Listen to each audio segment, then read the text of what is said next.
خاص طور پہ شکریہ ادا کرتا ہوں. آج رمضان میں آپ کو تکلیف دی ہے، کووڈ کے حالات بھی ہیں، تو مختصراً گزارش کروں گا. آج یوم مئی ہے، آج عالمی مزدوروں کا دن ہے. اس عالمی دن کے موقع پہ ساری دنیا میں مزدوروں کے حقوق کے اوپر باتیں ہوتی ہیں، اس کے لیے پلیجز ہوتے ہیں. اس دفعہ کووڈ کی وجہ سے ہم اپنی روایتی جو جلوس اور جلسے ہوتے تھے وہ نہیں کر پائے، اور پاکستان پیپلز پارٹی اس ملک کے مزدور کے ساتھ اپنا رشتہ بڑا مضبوط رکھتی ہے، اور ہمیشہ ہم نے مزدوروں کی جدوجہد کو ہر حال میں سپورٹ کیا ہے. اور ہم یہ یقیناً سمجھتے ہیں کہ کسی بھی ملک اور سماج کی ترقی میں اگر ہم اس کے مزدور کے حقوق کا خیال نہیں رکھیں گے، اس کو بہتر ورکنگ انوائرمنٹ نہیں دیں گے، تحفظ نہیں دیں گے، تو نہ اس ملک کی صنعت چل سکتی ہے، نہ اس ملک کی زراعت چل سکتی ہے، نہ اس ملک کی ٹریڈ چل سکتی ہے. کسی بھی سماج کو بنانے میں مزدوروں کا ایک کلیدی رول ہے. ہم ان کے حقوق کے ساتھ تھے، ہیں اور رہیں گے. اور موجودہ حکومت نے جو مزدور دشمن پالیسیاں شروع کی تھیں، آج ملک میں مہنگائی ہے، بڑھتی ہوئی بے روزگاری ہے، اشیاء صرف انسانوں کی دسترس سے، ان کے بساط سے دور ہوتی جا رہی ہیں. لیکن حکومت کے دعوے کہ ہم چیزوں کو ٹھیک کر رہے ہیں، اچھا کر رہے ہیں، وہ نت نئے احتسابی نعرے تو لگا رہے ہیں، وہ کمیشن پہ کمیشن تو بنا رہے ہیں، لیکن جو کام عوام کو ریلیف دینے کا تھا وہ نہیں دیا جا رہا. اور آج آپ کو کراچی سے لے کے خیبر تک ہر طرف ہر طبقہ فکر، مزدور ہیں، کسان ہیں، طالب علم ہیں، وہ سارے پریشان ہیں. اور سو مچ سو کہ دنیا کی اس خوفناک وبا کرونا، اس کا مقابلہ کرنے کے لیے بھی سوائے لمبی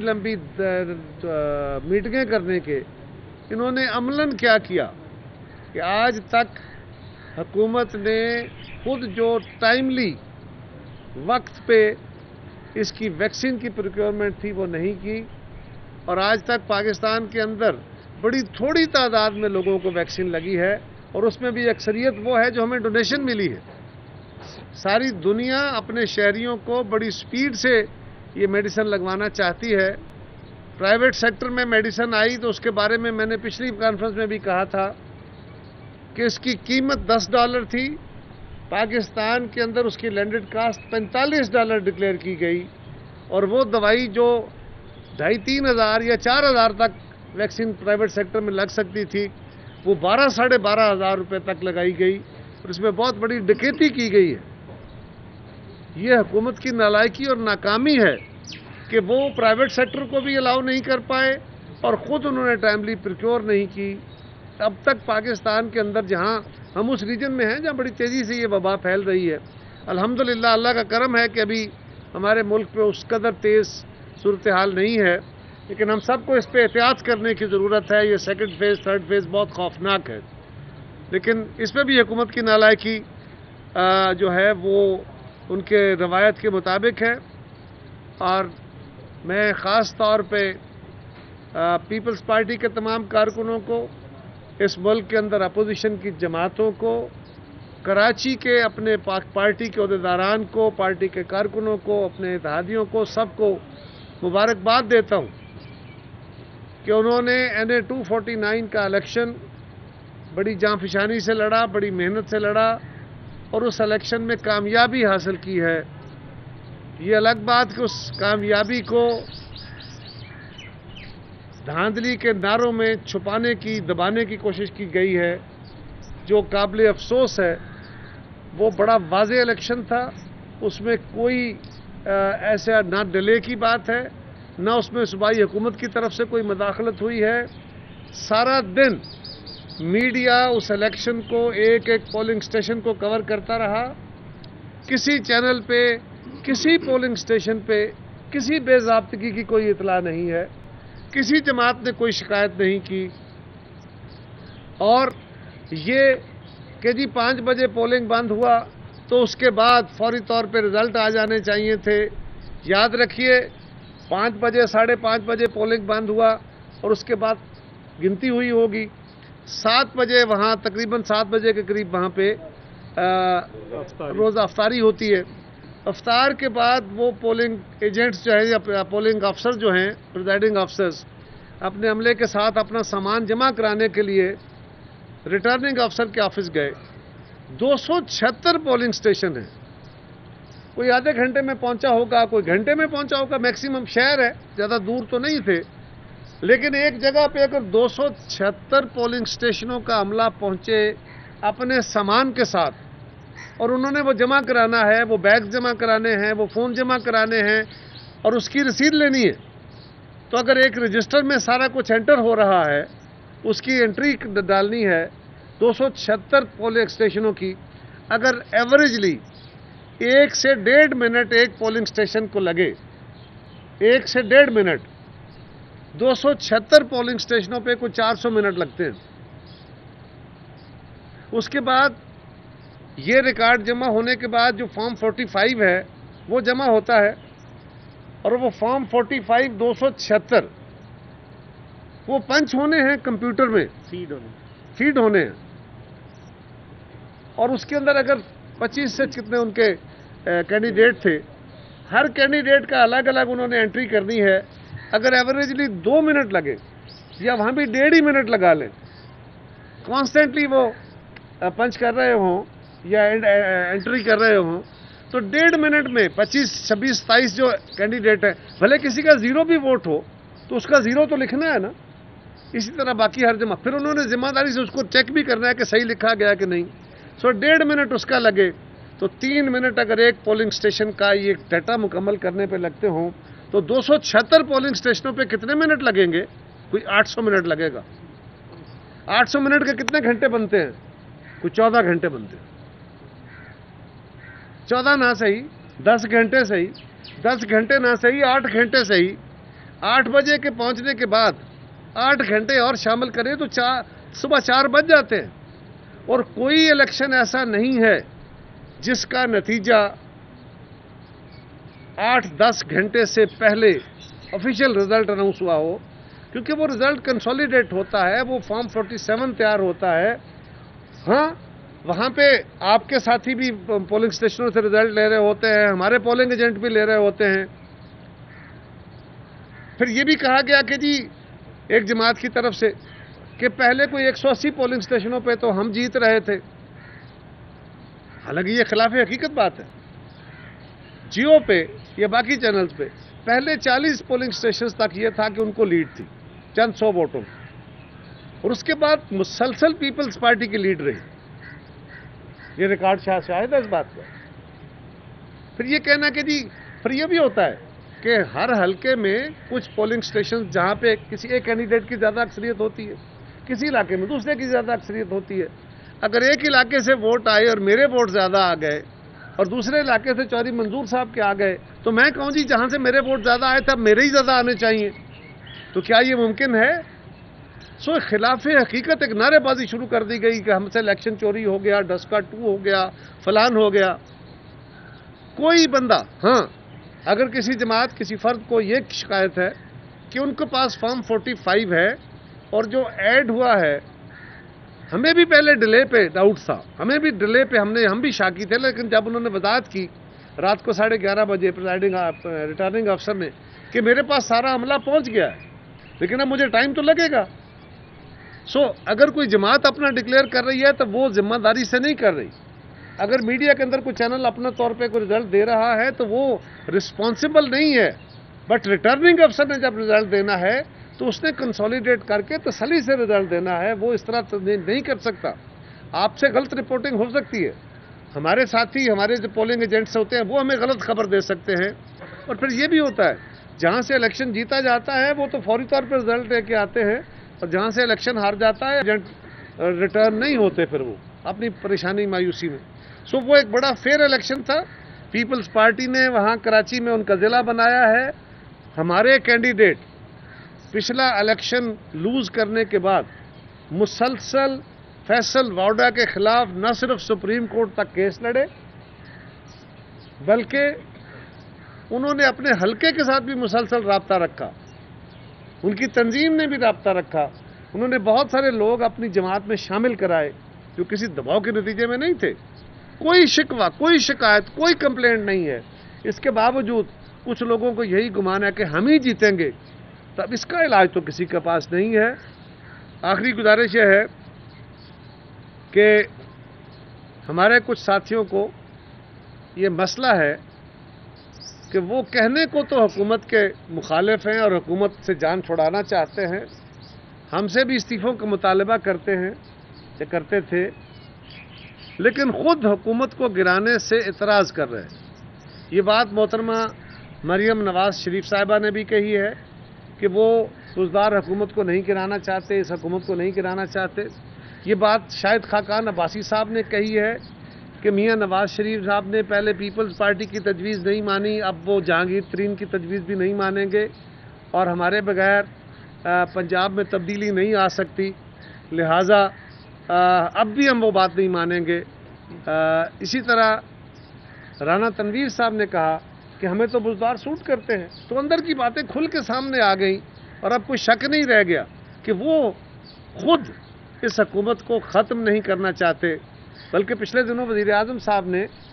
بزدار صاحب کی بڑی تعریفیں کی، ان کی اتنی خصوصیات گنوائی، اتنی خوبیاں گنوائیں کہ وہ بیچارے خود پریشان ہو گئے کہ ہاں اتنی خوبیاں ہیں مجھ میں، اور لگتا ہے کہ مسلم لیگ وزیر اعظم کے نقطہ نظر سے متفق ہو گئی ہے، کیونکہ وہ بھی بزدار صاحب کو ہٹانے میں انٹرسٹڈ نہیں ہے۔ ہم ان کو آج بھی کہہ رہے ہیں کہ پنجاب سے اس حکومت کا چل چلاؤ شروع ہو سکتا ہے، بڑی آسانی سے پنجاب میں تبدیل، اور اب تو شک ختم ہو گیا نا، اب تو واضح ہو گیا کہ ان کی جماعت کی اندرونی صورتحال کیا ہے۔ تو یہاں سے شروع کر کے اگر ہمارے ساتھی ہمارے ساتھ ہوتے تو اب تک ہم عمران خان کی حکومت کا ملک بھر سے خاتمہ کر چکے ہوتے، لیکن اپنے اعمال پہ غور نہیں کرنا اور دوسروں پہ الزام تراشی کے نتیجے میں یا اونچی آواز میں بول بول کے یا غلط حقائق پیش کر کر کے مفروضوں پہ مبنی باتیں کر کے ان کی فتح کو شکست میں تبدیل کرنا یا اپنی شکست کو، اپنی خفت کو مٹانے کی کوشش کرنا، یہ مناسب رویہ نہیں ہے۔ ہم آج بھی سمجھتے ہیں کہ اپوزیشن کی جماعتوں سے قوم کو توقع ہے کہ اس حکومت سے جان چھڑانے کے لیے اپوزیشن اکٹھی ہوگی، اور آخری گزارش یہ ہے کہ پیپلز پارٹی نے پی ڈی ایم کو جتنی بھی آراء دیں، جتنی بھی باتیں کہی ہیں، خواہ وہ بائی الیکشنز تھے، خواہ وہ سینٹ الیکشن تھے، خواہ وہ عدم اعتماد کی تحریک تھیں، وہ دو صورتوں میں ہم سرخرو ہوئے، ہماری بات ماننے سے پی ڈی ایم مضبوط ہوئی، اور تیسری بات وقت نے ثابت کر جو ہم کہہ رہے تھے کہ ہم عدم اعتماد لا سکتے ہیں، پی ٹی آئی کے اندر کریکس موجود ہیں، ان کے لوگ ان سے ناراض ہیں، اب وہ قوم کے سامنے آ گیا۔ لیکن جب یہ پی ٹی آئی کے اندرونی کریکس کھل کے سامنے آ گئے تو مسلم لیگ بھی کھل کے سامنے آ گئی کہ ہم اس حکومت کو ختم نہیں کرنا چاہتے، کہ ہم چاہتے ہیں یہ 5 سال چلے۔ اب یہ کس کے نتیجے میں ہے، اس سوال کا جواب میرا خیال ہے میرے بڑے ہی قابل احترام مولانا فضل الرحمان صاحب وہ ان سے پوچھے کہ اس کا جواب کیا ہے، کہ وہ کیوں اس حکومت کا خاتمہ نہیں چاہتے، اس کے نتیجے میں آخر ایسا کیا ہوا کہ ہم سے تو استعفوں کے مطالبے ہوں، قوم کو تو یہ کہا جا رہا ہو، پی ڈی ایم کے فورم پہ تو یہ باتیں ہوں کہ ہم نے اس حکومت کو گھر بھیجنا ہے، اور خود کہا جا رہا ہو، صرف ایک لیڈر نے نہیں اور سہون نہیں کہا، باقاعدہ پلانڈ کہا اور بار بار کہا، اور اس جماعت کے بہت سارے لوگوں نے کہا ہے کہ ہم اس حکومت کا خاتمہ نہیں چاہتے۔ لیکن میں پھر کہوں گا کہ اپوزیشن کو اپنی ذمہ داری کلیکٹیولی ادا کرنی چاہیے، اس حکومت کو جلد از جلد گھر بھیجنا چاہیے، جتنا عرصہ رہے گی اس ملک کے اوپر عذاب مسلط ہوتا رہے گا، اور اب تو نہ صرف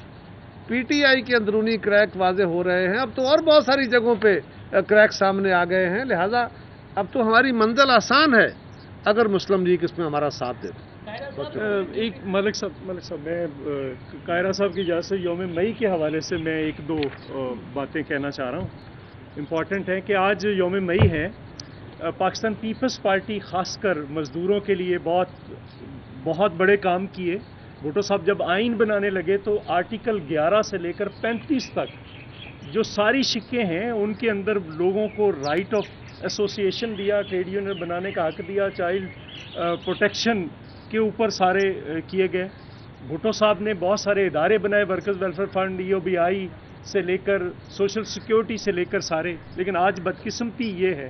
کہ آج 1% سے بھی کم لوگ ٹریڈ یونین کے اندر رجسٹرڈ، یہ المیہ ہے اس ملک کا اس وقت۔ اور اس حوالے سے پاکستان پیپلز پارٹی نے بھٹو صاحب کے دور میں، محترمہ کے دور میں بہت سارا کام کیا، لیکن آخری حکومت میں تنخواہوں میں 135% اضافہ کیا، 100% پینشنز کے اندر اضافہ کیا، بسوس پروگرام لے کر آئے، Benazir employees stock option scheme, جس کے تحت 12% حصص ساری کارپوریشنز کے اندر فری مزدوروں کو دیے، یعنی مزدور سے مالک کا جو تصور تھا وہ دیا۔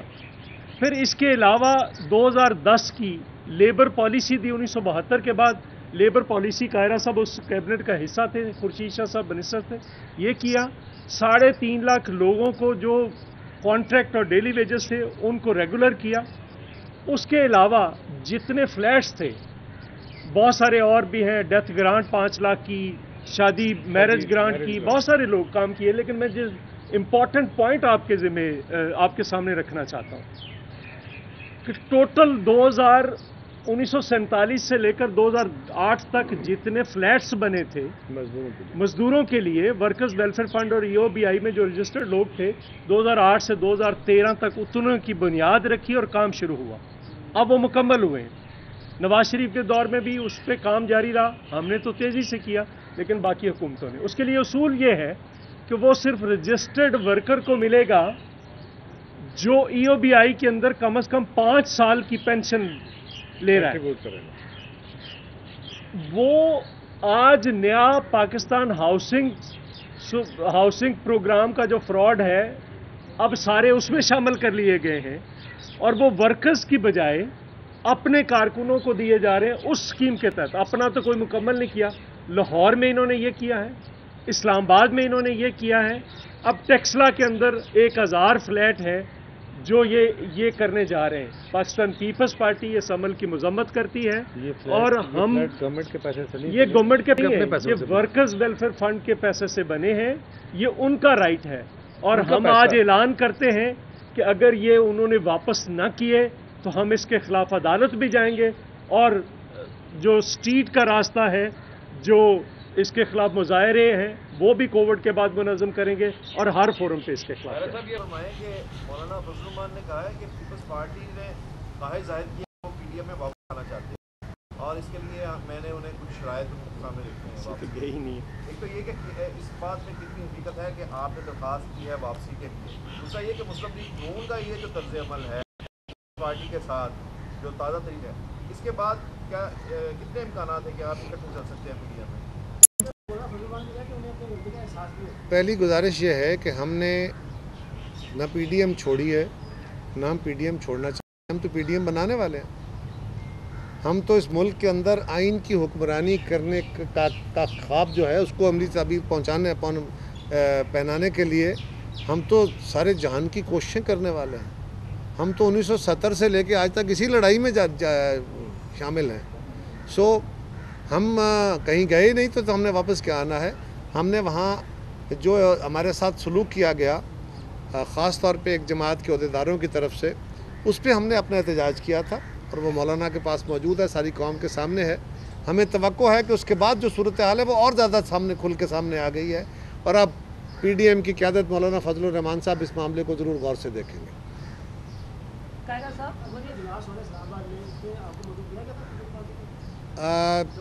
جہاں تک میری اطلاع ہے ہمیں اس میں نہیں مدعو کیا گیا، اور یہ کسی جماعت کا استحقاق نہیں ہے۔ ANP نے اپنے آپ کو علیحدہ کرنے کا اعلان کیا تھا، پیپلز پارٹی نے الگ کرنے کا اعلان نہیں کیا، اور اگر ہم پہ کوئی شرائط مسلط کرنے کی بات کی فرض کریں جو بالکل نامناسب تھا، تو پھر بھی شوکاز دینے کی کوشش کی گئی، خط لکھا، وضاحت کر طلب کی، کیا ہماری رکنیت معطل کی کہ ہمیں دعوت نہیں دی گئی؟ اور یہ اس طرح کی اپنی مرضی کے فیصلے جو ہیں یہ تنظیموں میں اس طرح اتحادوں میں نہیں ہوتے، اس کے اپنے اصول ہوتے ہیں۔ ہمیں توقع ہے کہ مولانا فضل الرحمان صاحب اب جو نئی صورتحال ہے جس میں مسلم لیگ اس حکومت کو نہیں ہٹانا چاہتی، اس پہ اپنے لائے عمل کے لیے کچھ سوچیں گے۔ خیرہ صاحب، آپ نے بتایا کہ فیئر الیکشن کے نتیجے میں آپ کی جو ہے وہ جیت ہوئی، مریم بی بی نے مطالبہ کیا ہے کہ ری کاؤنٹنگ کی جائے، تو اگر آپ فیئر طریقے سے جیتے ہیں، آپ سمجھتے ہیں کہ ری کاؤنٹنگ ہونی چاہیے؟ ہمیں تو کوئی اعتراض نہیں ہے، جس کا ایک پروسیس موجود ہے وہ الیکشن کمیشن میں جا کے اپلائی کریں، میں چاہوں نہ چاہوں ان کا حق ہے، ان کو بائی لا مل جائے گا۔ پہلی بات ہے یہ مجھے کوئی اعتراض نہیں ہے، دوسری بات ہے مجھے اعتراض بھی ہو، یعنی پیپلز پارٹی نہ بھی چاہے، اگر ان کا حق ہے تو ان کو مل جائے گا۔ تو یہ تو صرف آپ کے یہ قوم کے سامنے ایک رکھنے کی بات ہے کہ جس کا کاؤنٹنگ قوم نے کاؤنٹنگ کرانی ہے، میڈیا نے کاؤنٹنگ کرانی ہے، کاؤنٹنگ کرانے کا طریقہ کار ہے، آپ جائیے درخواست دیجئے، جہاں تک ری کاؤنٹنگ ہو سکے گی وہ ضرور ہو جائے گی۔ اگر کوئی ایویڈنس ہے تو مولانا فضل الرحمان صاحب کو اعتراض ہے کہ جو بلاول صاحب نے کاغذ پھاڑا تھا، اگر اس کی معافی مانگ لے پیپلز پارٹی کو، پھر ہم غور کریں گے۔ دیکھیے، بند کمروں میں کی جانے والی باتوں پہ گفتگو ہونے پہ جو وہاں پہ ڈسکشنز ہوتی ہیں ان کے اوپر بحثیں اور باتیں نہیں کی جا سکتی، اس پہ کوئی فیصلے مسلط نہیں کیے جا سکتے۔ ہاں، جو آپ اپنے فیصلے آؤٹ کم میں آ کے اعلان کرتے ہیں وہاں ان کے اوپر آپ بات کر سکتے ہیں، ان کے اوپر اگر میرا کوئی جملہ کسی کو تلخ گزرا ہو تو اس کے اوپر میں معذرت کر سکتا ہوں۔ اندر بیٹھے ہیں، میٹنگیں کر رہے ہیں، بڑی تلخ باتیں ہوتی، آپ کے خلاف ہو سکتی ہے، میڈیا کے خلاف ہو سکتی ہے۔ سوال یہ ہے کہ کوئی جماعت باہر آ کے آپ کے سامنے اپنا اس میٹنگ کا آؤٹ کم کیا بتا رہی ہے، ڈسکشن کو تو آپ کسی کو روک نہیں سکتے۔ تو یہ کوئی ایسی بات نہیں ہے جس پہ کوئی بات۔ خیرہ صاحب،